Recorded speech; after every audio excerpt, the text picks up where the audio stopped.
నమస్కారం రచ్చ మీడియాకి స్వాగతం. హెడ్లైన్ చూద్దాం.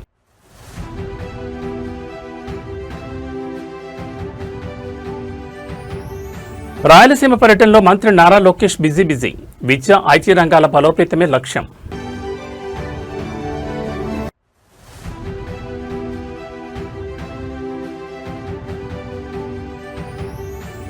కూటమి సర్కార్పై వైఎస్ జగన్మోహన్ రెడ్డి యుద్ధ ప్రకటన. ఏపీలో తీవ్ర స్థాయికి చేరిన రాజకీయ రచ్చ.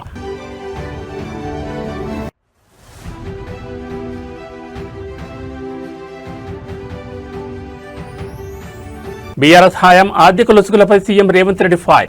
ఆధారాలతో సహా ఎండగట్టిన ముఖ్యమంత్రి.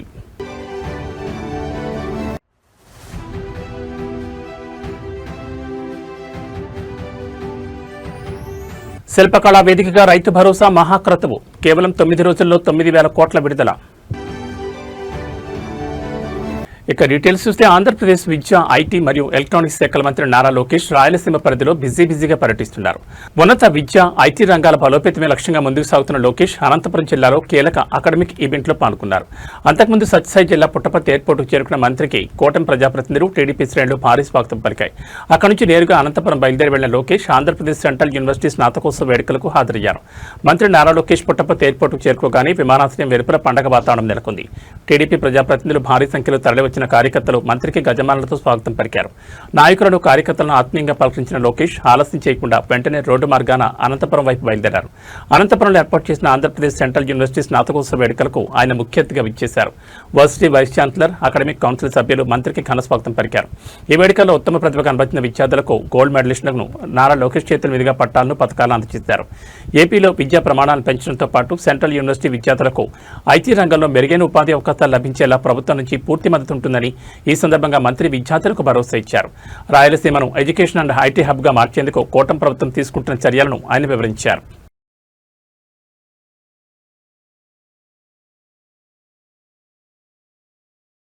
ఆంధ్రప్రదేశ్లో లా అండ్ ఆర్డర్ వ్యవహారం మరియు సోషల్ మీడియా అరెస్టుల పర్వం ఇప్పుడు తీవ్ర స్థాయిలో పొలిటికల్ హీట్ పెంచుతోంది. రాష్ట్రంలో సామాన్యుడికి రక్షణ కరువైందంటూ వైఎస్ఆర్ కాంగ్రెస్ పార్టీ అధినేత వైఎస్ జగన్మోహన్ రెడ్డి కూటమి ప్రభుత్వంపై నేరుగా యుద్ధం ప్రకటించారు. ఈరోజు రాష్ట్రంలో పోలీస్ స్టేషన్కి వెళ్తే న్యాయం జరుగుతుంది అన్న నమ్మకం ప్రజల్లో పూర్తిగా సన్నగిల్లిపోతోందని ఆయన ఆవేదన వ్యక్తం చేశారు. ప్రస్తుత పరిస్థితుల్లో పోలీస్ స్టేషన్ల వైపు వెళ్లాలంటేనే సామాన్యులు భయపడే వాతావరణాన్ని సృష్టించారని మండిపడ్డారు. గత కొన్ని రోజులుగా ఏపీలో జరుగుతున్న వరుస పరిణామాలు, సోషల్ మీడియా యాక్టివిస్టుల అరెస్టులపై YS Jaganmohan Reddy point to point విరుచుకుపడ్డారు. ఉమ్మడి రాష్ట్రంలో ఎన్నడూ లేని విధంగా మీడియా స్వేచ్ఛను హరిస్తున్నారని ఆయన ధ్వజమెత్తారు. ప్రభుత్వ లోపాలను ఎండగడుతూ ప్రజా సమస్యలను ప్రశ్నిస్తున్న జర్నలిస్టులను మరియు సోషల్ మీడియా యాక్టివిస్టులను అక్రమంగా అరెస్టులు చేయిస్తూ భయాందోళన గురిచేస్తున్నారని జగనన్న తీవ్రస్థాయిలో మండిపడ్డారు. రెడ్ బుక్ రాజ్యాంగం అమలు చేస్తూ ప్రతిపక్షాలు గొంతు నొక్కేయాలని చూస్తూ ఊరుకోబోమని హెచ్చరించారు. బాధితులకు అక్రమ కేసుల్లో ఇరుక్కున్న మీడియా సైనికులకు వైఎస్ఆర్సీపీ లీగల్ సెల్ ఎల్లప్పుడూ అండగా ఉంటుందని, ఈ అరాచకాలపై ప్రజాకోర్టులో తేల్చుకుంటామని జగన్ చేసిన వ్యాఖ్యలు ఇప్పుడు ఏపీ పొలిటికల్ కారిడార్లో పెను దుమారం రేపుతున్నాయి. ఈరోజు రాష్ట్రంలో రాజ్యం ఏలుతా ఉంది. పోలీస్ స్టేషన్లకు వెళ్తే న్యాయం జరుగుతుందన్న నమ్మకం ఈరోజు ఎక్కడా కూడా సన్నగిల్లిపోయింది. ఈరోజు రాష్ట్ర ప్రజల పరిస్థితి ఏమిటి అని అంటే, పోలీస్ స్టేషన్లకు పోవాలంటే భయపడే పరిస్థితిలోకి ఈరోజు రాష్ట్ర ప్రజలు వచ్చిన పరిస్థితులు ఈరోజు రాష్ట్రంలో కనిపిస్తూ ఉన్నాయి. ఒకసారి గమనిస్తే ఇవన్నీ కూడా యాదృచ్ఛికంగా జరిగినవి కావు. ఈ పరిస్థితి ఈ మాదిరిగా తయారైంది. ఈ మాదిరిగా పరిస్థితి తయారు కావడానికి కారణం ఏమిటి అని అంటే, చంద్రబాబు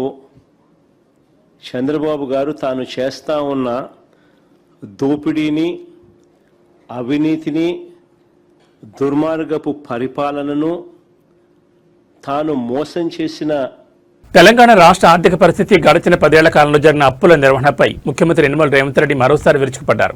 గత గులాబీ ప్రభుత్వం ప్రచారం చేసుకున్న మిగులు బడ్జెట్, అప్పులు లేని రాష్ట్రం అనే వాదనల్లోని లొసుగులను ఆయన ఆధారాలతో సహా ఎండగట్టారు. అప్పులు లేవన్న బీఆర్ఎస్ హయాంలో 7 లక్షల మంది ఉద్యోగుల జీతాలు కూడా వాయిదాలో వచ్చాయి. ఇదే వాళ్ళు చెప్పిన బంగారు తెలంగాణ అసలు కథ అంటూ సీఎం రేవంత్ రెడ్డి చేసిన తాజా వ్యాఖ్యలు ఇప్పుడు పొలిటికల్ సర్కిల్స్లో తీవ్ర దుమారం రేపుతున్నాయి. తెలంగాణ సెక్రటరియట్ వేదికగా జరిగిన తాజా సమీక్ష సమావేశంలో ముఖ్యమంత్రి రేవంత్ రెడ్డి గత ప్రభుత్వ ఆర్థిక విధానాలపై తీవ్ర స్థాయిలో మండిపడ్డారు. గత హయాంలో ప్రగతి భవన్ చుట్టూ అల్లికలు చేసిన అబద్ధాల కోటలు ఇప్పుడు ఒక్కొక్కటిగా బద్దలవుతున్నాయని ఆయన వ్యాఖ్యానించారు. రాష్ట్రాన్ని అప్పుల ఊబిలోకి నెట్టేసి బయటకు మాత్రం అప్పులు లేవని కలరంగిచ్చారని దుయ్యబట్టారు. రాష్ట్రంలో ఉన్న సుమారు 7 లక్షల మంది ప్రభుత్వ ఉద్యోగులు పెన్షనర్లకు గత ప్రభుత్వ హయాంలో ప్రతి నెల 1వ తేదీన కాకుండా వాయిదాల పద్ధతిలో టోకెన్ల రూపంలో జీతాలు ఇచ్చే దుస్థితి తెచ్చారని రేవంత్ రెడ్డి గుర్తు చేశారు. ఆఖరికి జీతాల కోసం ఉద్యోగులు రోడ్డెక్కే పరిస్థితి తీసుకురావడమేనా వారు చెప్పిన బంగారు తెలంగాణ అసలు కథ అంటూ తీవ్రంగా నిలదీశారు. తాము అధికారంలోకి వచ్చిన తర్వాత ఆర్థిక ఇబ్బందులు ఉన్నప్పటికీ ఉద్యోగుల సంక్షేమానికి ప్రాధాన్యత ఇస్తూ ప్రతి నెల 1వ తేదీనే జీతాలు అందేలా పటిష్ట చర్యలు తీసుకుంటున్నామని, ఉద్యోగుల పక్షపాత ప్రభుత్వం తమదని సీఎం రేవంత్ రెడ్డి ఈ సందర్భంగా స్పష్టం చేశారు. ఎన్నికల సందర్భంగా 6 లక్షల కోట్ల రూపాయల అప్పు ఉందని మేమంటే కాంగ్రెస్ అబద్ధాలు చెప్తుంది. 4 లక్షల కోట్ల అప్పు కూడా లేదని బుకాయించే ప్రయత్నం చేశాడు. సరే అరాకొరా ఏమైనా చంద్రశేఖరరావు గారు అప్పు చెప్తుండేమో అని బాధ్యత చేపట్టిన తర్వాత ఆర్థిక మంత్రిగా బాధ్యత తీసుకున్న బట్టి విక్రమార్క గారికి మొట్టమొదటి మంత్రివర్గ సమావేశంలో నేను ఒక మాట చెప్పిన, మంత్రులందరి అనుమతితో, అసలు పూర్తిగా మన రాష్ట్రం ఎంత అప్పు ఉంది, ఏ విధమైన అప్పు ఉంది, ప్రభుత్వం ప్రత్యక్షంగా తెచ్చుకున్న అప్పేంది, వివిధ కార్పొరేషన్ల మీద తెచ్చుకున్న అప్పేంది, వివిధ శాఖల మీద తీసుకొచ్చిన అప్పేంది, ఎన్ని రకాల అప్పులు తెలంగాణ రాష్ట్ర ప్రభుత్వం మీద ఉన్నాయో లెక్కలు తీయండి. ఆర్థిక శాఖలో పనిచేస్తున్న అధికారులను పిలిచి కూర్చోబెట్టండి. ఒక శ్వేత పత్రాన్ని శాసనసభలో ప్రవేశపెట్టి తెలంగాణ ప్రజలకు పూర్తి వివరాలు అందిద్దామని మేము ప్రయత్నం చేసినాం. ఇక తవ్వుతున్న కొద్దీ గుట్టల కొద్దీ అప్పులు బయటపడ్డాయి. అప్పులే కాదు, అందిన కాడికల్లా చేబదులు తీసుకొచ్చి 7 తారీఖున నేను బాధ్యత తీసుకొని ఆఫీస్కి వచ్చి చీఫ్ సెక్రటరీ గారిని పిలిచి ఈ నెల ఏరువాక పౌర్ణమి పండుగ తెచ్చిన సరికొత్త ఉత్సాహంతో తెలంగాణ పల్లెలు కలకల్లాడుతున్న వేళ ప్రజాప్రభుత్వం అన్నదాతలకు ఒక కళ్లు చెదిరే భారీ కానుకను అందించింది. వానాకాలం పంట పెట్టుబడి సాయం కోసం కేవలం 9 రోజుల్లో 9,000 కోట్ల రూపాయలు విడుదల చేసే మహాక్రతువుకు హైదరాబాద్ శిల్పకళా వేదిక అయింది. ఈ ప్రతిష్టాత్మక సభలో హుస్నాబాద్ ప్రాంత ప్రజాప్రతినిధి మాట్లాడుతూ CM Revanth Reddy, deputy CM Bhatti Vikramarka మరియు స్వయంగా రైతు అయిన వ్యవసాయ మంత్రి తుమ్మల నాగేశ్వరరావు నాయకత్వాన్ని ఆకాశానికెత్తారు. వాస్తవానికి ఈ భారీ రైతు భరోసా సభ ఖమ్మం జిల్లా మధుర నియోజకవర్గంలో జరగాల్సి ఉంది. కానీ అక్కడ కురుస్తున్న భారీ వర్షాల దృష్ట్యా రైతులు ఇబ్బంది పడకూడదనే ఉద్దేశంతో అత్యవసరంగా ఈ వేదికను శిల్పకళా వేదికకు మార్చారు.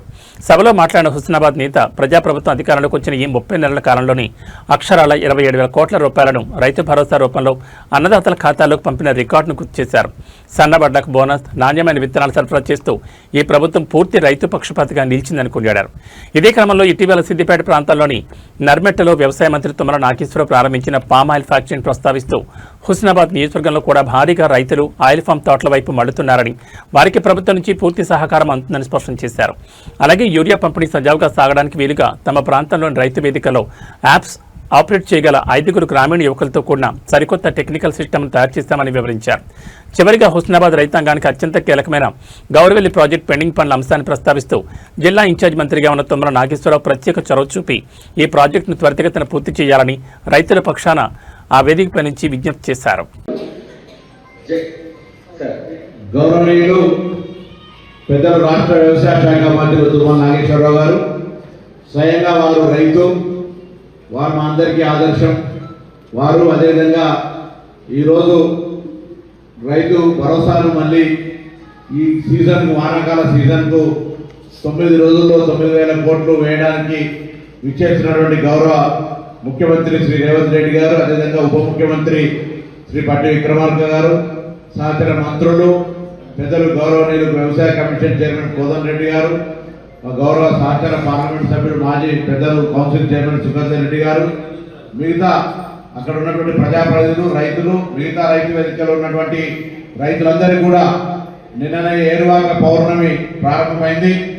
మరి ఇటువంటి పరిస్థితుల్లో రైతులకు బాసటగా ఉండాలని ప్రభుత్వం ఈరోజు ఈ కార్యక్రమాన్ని, మరి రైతు భరోసా కార్యక్రమాన్ని తీసుకోవడం జరిగింది. వాస్తవంగా ఖమ్మంలో జరగాల్సినప్పటికీ అక్కడ ఉన్నటువంటి వర్ష పరిస్థితుల దృష్ట్యా మరి ఆ యొక్క సభను ఇక్కడికి మార్చినారు.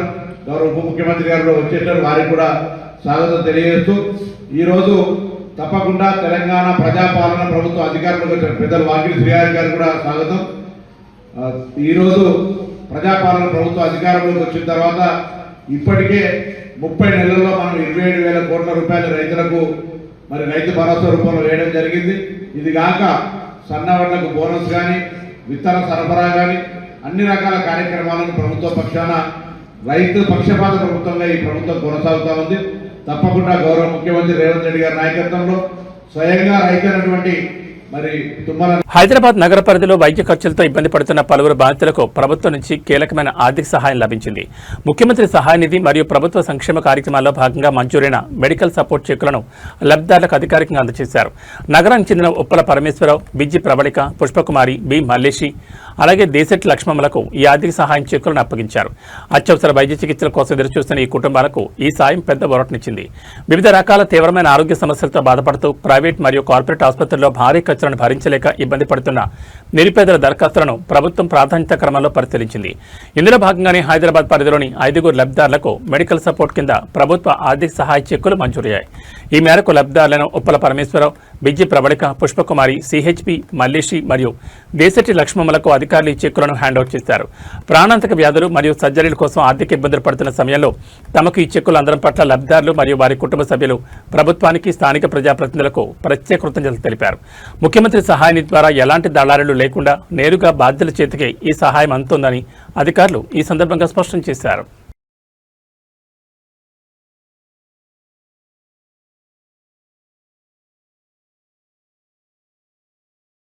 ప్రజాస్వామ్యంలో నిరుపేదలు తమ సమస్యలను ఉన్నతాధికారుల దృష్టికి తీసుకెళ్లడం కూడా నేరమేనా? అండగా నిలవాల్సిన ప్రభుత్వ యంత్రాంగం, రక్షణగా ఉండాల్సిన పోలీస్ వ్యవస్థే భక్షకులుగా మారితే సామాన్యుడు ఎక్కడికి వెళ్ళాలి? నాగర్ కర్నూలు జిల్లాలో సామాన్య సమాజం తలదించుకునేలా ఒక అత్యంత దారుణమైన పోలీసుల దాష్టికం కలకలం రేపుతోంది. తనకి ఇందిరమిల్లు కావాలని పర్యటనకు వచ్చిన కలెక్టర్ కాళ్ల మీద పడి వేడుకున్నాడని ఒకే ఒక కారణంతో ఒక నిరుపేద బాధితుడిని పోలీస్ స్టేషన్కు తరలించి కాకేలు విచక్షణారహితంగా కొట్టారు. నాగర్ కర్నూలు జిల్లా పెంట్లవెల్లి మండలం జట్టప్రోలు గ్రామంలో యంగ్ ఇండియా స్కూల్ పనులను పరిశీలించేందుకు జిల్లా కలెక్టర్ హేమంత్ కిషోర్ పాటిల్ వెళ్లారు. కలెక్టర్ వస్తున్నారని తెలిసి ఎలాగైనా తన నిరుపేద స్థితిని వివరించి ఇందిరమిల్లు సాధించుకోవాలని అదే గ్రామానికి చెందిన కాటికే నారాయణ అనే వ్యక్తి అక్కడికి చేరుకున్నాడు. కలెక్టర్ వాహనం దిగ్గానే నేరుగా ఆయన కాళ్ళ మీద పడి తనను ఆదుకోవాలని, ఇల్లు మంజూరు చేయాలని తీవ్రంగా వేడుకున్నాడు. అయితే ఈ ఘటనతో కలెక్టర్కు తీవ్ర అవమానం జరిగిందని భావించిన స్థానిక కాంగ్రెస్ నాయకులు బాధితుడిపై కక్ష కట్టారు. వారి ఆదేశాల మేరకు రంగంలో దిగిన పోలీసులు అదే రోజు సాయంత్రం నారాయణను బలవంతంగా పోలీస్ స్టేషన్కి తరలించారు. ఎందుకు కొడుతున్నారు సార్, నా తప్పేంటి అని నారాయణ పోలీసులను అడిగితే, నీ వల్ల కలెక్టర్కి అవమానం జరిగింది, ఎంత ధైర్యం నీకు అంటూ లాఠీలతో దారుణంగా చితకబాదారు. ఒళ్లంతా వాతలు పడేలా పోలీసులు చేసిన ఈ అనాగరిక దాడిపై బాధితుడు మరియు అతని కుటుంబ సభ్యులు తీవ్ర ఆవేదన వ్యక్తం చేస్తున్నారు. అడిగితే అది కాలు పట్టుకున్నాడని కొట్టించండి పోలీస్ స్టేషన్ కొట్టించి మన వాళ్ళు వైద్య తీసుకొచ్చింది. అయితే మళ్ళీ ఏమైంది, దీంట్లో పండుకున్నాక లోపల తీసుకుపోయి నాకు ఊది ఇచ్చాను. లోపలికి ఊదిచ్చు సార్, బయట లోపల ఊదడం కరెక్ట్ కాదు, ఇది బయట ఊదియండి, నాకు బయట నడుచుకుంటూ ఊదియండి, కార్ నడుస్తూ ఊది అని చెప్పిన. ఇది కథ. నన్ను కొట్టిండు ఒక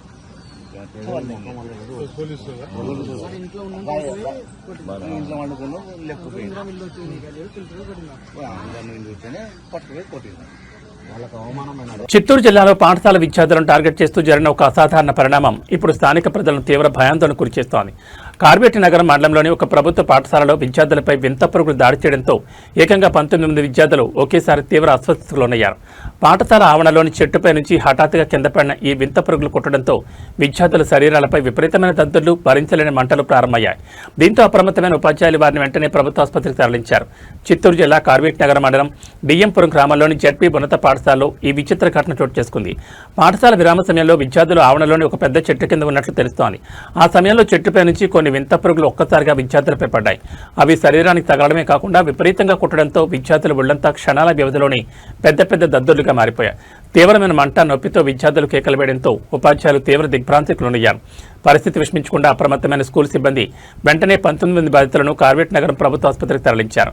అక్కడ వైద్యులు విద్యార్థులకు అత్యవసర ప్రథమ చికిత్స అందించి ప్రత్యేక అబ్జర్వేషన్లో ఉంచారు. ప్రస్తుతం విద్యార్థుల ఆరోగ్య పరిస్థితి సురక్షితంగానే ఉన్నప్పటికీ సాధారణంగా కనిపించే కీటకాల్లా కాకుండా ఆ పురుగులు అత్యంత వింత ఆకారంలో ఉండడంతో ఆ ప్రాంత ప్రజలు తల్లిదండ్రులు తీవ్ర టెన్షన్ పడుతున్నారు. అధికారులు సదరు పాఠశాల పరిసరాల్లో క్రిమిసంహారక మందులు చల్లాలని డిమాండ్ చేస్తున్నారు.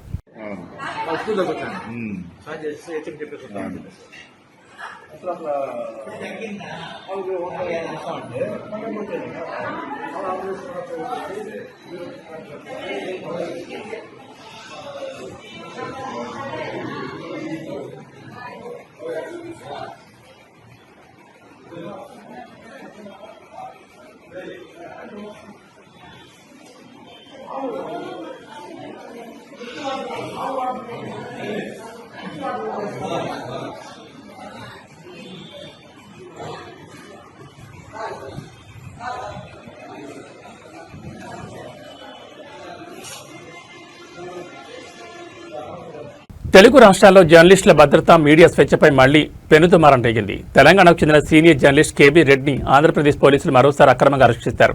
హైదరాబాద్లోని ఆయన నివాసానికి చేరుకున్న ఏపీ పోలీస్ బృందం అత్యంత నాటకీయ పరిణామాల మధ్య ఆయన అదుపులోకి తీసుకుంది. చుట్టుపక్కల వారు అభ్యంతరం వ్యక్తం చేస్తున్న కేబీ రెడ్డి సతీమణి కన్నీరు మున్నీరు అవుతూ వారించినా కనీసం వినకుండా పోలీసులు ఆయన్ని బలవంతంగా తీసుకెళ్లడం ఇప్పుడు తీవ్ర కలకలం రేపుతోంది. హైదరాబాద్లో ఉంటున్న తెలంగాణ జర్నలిస్ట్ కేబీ రెడ్డి నివాసానికి ఏపీ పోలీసులు భారీగా చేరుకున్నారు. కేబీ రెడ్డిని అదుపులోకి తీసుకునేందుకు ప్రయత్నించగా స్థానికులు, చుట్టుపక్కల వారు పోలీసులను గట్టిగా నిలదీశారు. అసలు ఏ కేసులో ఎందుకు అరెస్ట్ చేస్తున్నారో చెప్పాలని అడిగినా ఏపీ పోలీసులు సరైన సమాధానం చెప్పలేదు. కేవలం వారెంట్ ఉందంటూ భయాందోళన సృష్టిస్తూ బలవంతంగా ఆయన్ను వాహనంలోకి ఎక్కించే ప్రయత్నం చేశారు. ఈ క్రమంలో కేబీ రెడ్డి సతీమణి పోలీసులను అడ్డుకుని తీవ్ర ఆవేదనతో కన్నీరు పెట్టుకున్నారు. కనీసం తన భర్తను ఎక్కడికి తీసుకెళ్తున్నారు, ఏ పోలీస్ స్టేషన్ తరలిస్తున్నారో చెప్పాలని దీనంగా వేడుకున్న కాకీలు ఏమాత్రం పట్టించుకోలేదు. చుట్టుపక్కల వారు అభ్యంతరం వ్యక్తం చేస్తున్న బేఖాతరు చేస్తూ జర్నలిస్ట్ కేబీ రెడ్డిని బలవంతంగా అదుపులోకి తీసుకుని అక్కడి నుంచి తరలించారు. ఏపీ పోలీసులు ఈ తీరుపై తెలంగాణ జర్నలిస్ట్ సంఘాలు తీవ్ర ఆగ్రహం వ్యక్తం చేస్తున్నాయి. ఎలాంటి ముందస్తు సమాచారం లేకుండా, స్థానిక పోలీసులకు సమాచారం ఇవ్వకుండా హైదరాబాద్లోకి వచ్చి ఇలా జర్నలిస్టులను అక్రమంగా అరెస్ట్ చేయడం ఏంటని మండిపడుతున్నారు. మీరెవరు?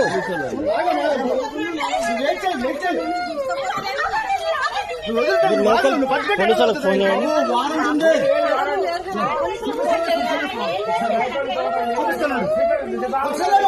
పోలీసులకు ఫోన్ చేయండి.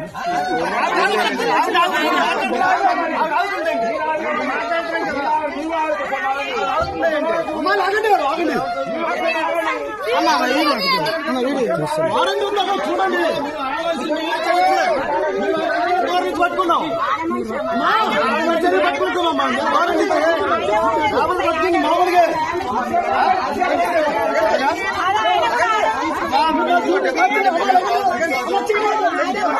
అది కరెక్ట్ అవుతా అది కరెక్ట్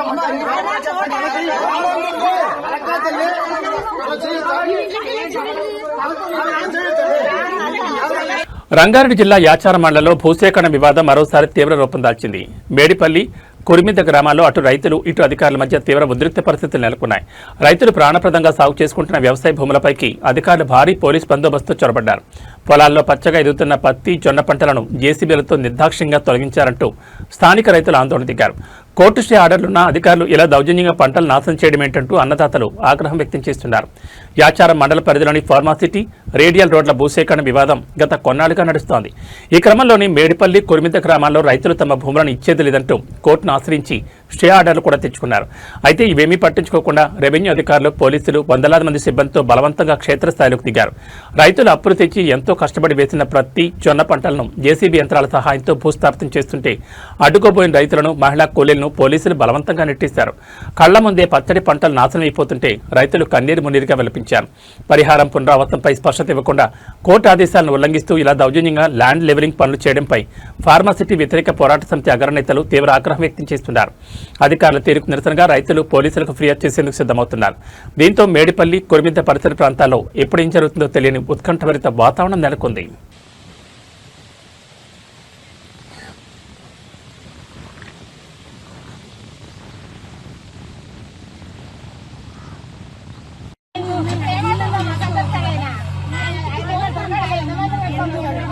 అక్కినేని అభిమానులు ఎప్పుడెప్పుడని వేయి కళతో ఎదురు చూస్తున్న Akhil Akkineni mass comeback loading అయిపోయింది.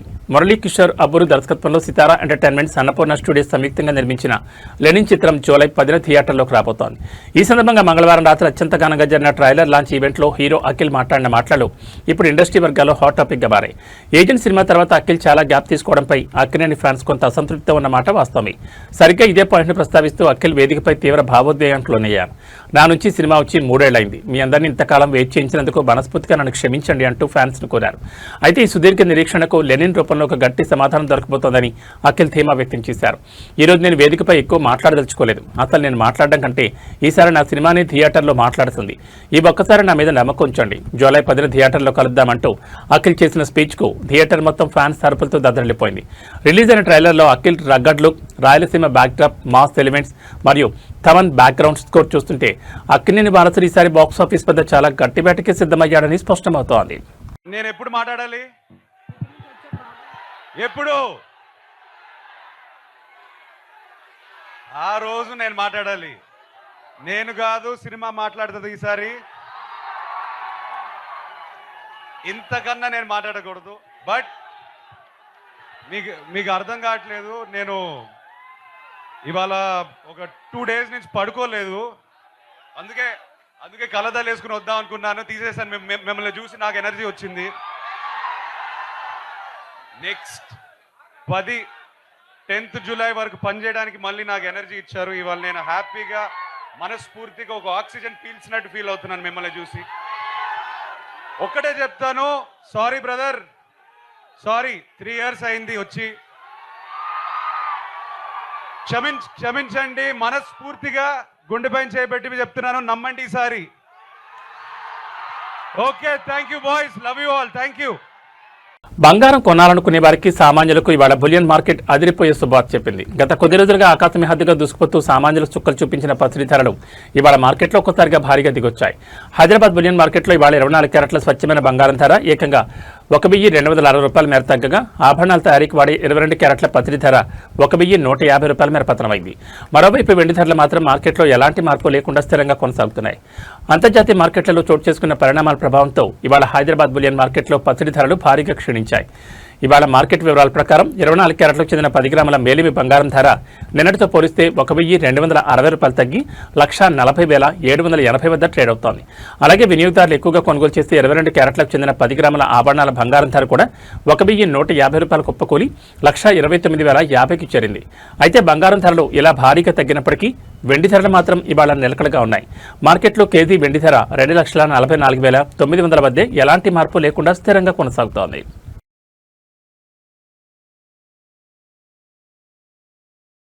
దేశంలో ఖరీఫ్ సాగు సీజన్ ముంచుకొస్తున్న వేళ రైతాంగానికి భారత వాతావరణ శాఖ తీవ్ర నిరాశ కలిగించే వార్త చెప్పింది. జూన్ నెలలో దేశాన్ని గురించిన నైరుతి రుతుపవనాలు జూలై నెలలో కూడా సాధారణ కంటే తక్కువ వర్షాలను ఇచ్చేలా కనిపిస్తున్నాయని ఐఎండీ అంచనా వేసింది. దేశవ్యాప్తంగా జూలైలో కురవాల్సిన దీర్ఘకాల సగటు వర్షపాతంలో కేవలం 94% మేరకే వర్షాలు పడే పరిస్థితులున్నాయని IMD director general Mrutyunjay Mohapatra స్పష్టం చేశారు. దేశవ్యాప్తంగా రుతుపవనాల గమనంపై వాతావరణ శాఖ కీలక గణాంకాలను విడుదల చేసింది. సాధారణంగా దేశంలో 1971 నుండి 2020 వరకు ఉన్న దీర్ఘకాల సగటు ప్రకారం జూలై నెలలో 280.4 మిల్లీమీటర్ల వర్షపాతం నమోదు కావాలి. కానీ ప్రస్తుత పరిస్థితుల వల్ల ఇందులో కేవలం 94% మేరకు వర్షాలు కురిసే అవకాశాలున్నట్లు వాతావరణ శాఖ తెలిపింది. గత జూన్ నెలలో దేశవ్యాప్తంగా ఏకంగా 40% వరకు లోటు వర్షపాతం నమోదైందని, ముఖ్యంగా మధ్య భారతదేశంలో ఈ లోటు అత్యధికంగా 50.4%గా రికార్డైందని ఐఎండీ వివరించింది. జూన్ నెల ఎండబట్టేగా జూలైలో కూడా అరకొర వానలు కురిసే అవకాశం ఉండడంతో వ్యవసాయ రంగంపై దీని ప్రభావం తీవ్రంగా పడే ప్రమాదం కనిపిస్తోంది. తెలుగు రాష్ట్రాల్లోని పలు జిల్లాల్లో కూడా ఇదే విధమైన లోటు పరిస్థితులు కొనసాగుతుండడంతో ప్రత్యామ్నాయ పంటల వైపు రైతులు ఆలోచించాల్సిన పరిస్థితి ఏర్పడుతోంది. జూలై నెలలో కూడా వర్షాలు ఆశించిన స్థాయిలో కురవన్న ఐఎండీ అంచనాలు ఇటు సాగు రంగంతో పాటు అటు తాగునీటి ప్రాజెక్టుల నిర్వహణకు కూడా సవాలుగా మారబోతున్నాయి. ఇవి బులెటిన్ విశేషాలు. నమస్కారం.